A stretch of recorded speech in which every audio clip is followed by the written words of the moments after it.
L'herbe bleue est le journal intime d'une jeune adolescente appelée Alice. Sa première peine de cœur, avec Roger, et le dégoût de son image font partie des aléas de sa vie, comme la plupart des adolescents de son âge. Pour le travail de son père, elle se verra déménager dans une ville étrangère où elle aura du mal à s'intégrer. 8 février. Eh bien, depuis que nous sommes ici, j'ai pris plus de 7 kilos. J'ai la figure bouffie et les cheveux si gras que je dois me laver tous les jours pour être à peu près convenable. Papa n'est jamais à la maison et maman est tout le temps sur mon dos. Sois heureuse, coiffe-toi mieux, relève tes cheveux, sois positive, souris un peu, sois plus vivante, amicale, etc. Et si on me répète une fois de plus que ma conduite est négative, je vais vomir. Son entourage et ses fréquentations vont la faire sombrer dans les tourments de la drogue. Lors d'une soirée, on lui fera prendre à son insu du LSD.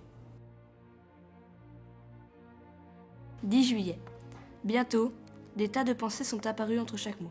J'avais découvert le parfait et véritable langage originel, celui d'Adam et Ève.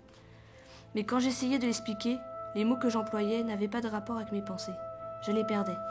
Ma découverte m'échappait.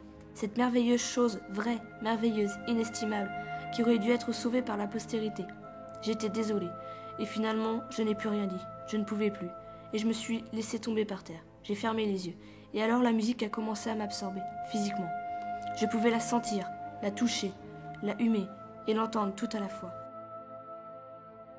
Après ce premier contact, elle nous raconte son parcours et tout ce qui s'en est suivi, avec les crises de manque et le mal-être ressenti par cette jeune fille qui constate que sa vie lui échappe. Il paraît qu'une fille a accouché dans le parc. Une autre a fait une fausse couche. Et 2 garçons inconnus sont morts pendant la nuit d'une overdose. Ah, ce que je voudrais que ce soit moi. La vie d'Alice va basculer à cause de la drogue. Les persécutions des autres camés ne l'aideront pas à s'en sortir. C'est avec beaucoup de courage qu'elle se battra pour essayer d'échapper à ce cycle infernal. Ce livre, écrit en 1971, ne répond à aucune question, n'apporte aucune solution. Il dénonce simplement un contexte où, commencer par un joint, peut mener à devenir dépendant à l'héroïne, par manque d'informations et d'aide.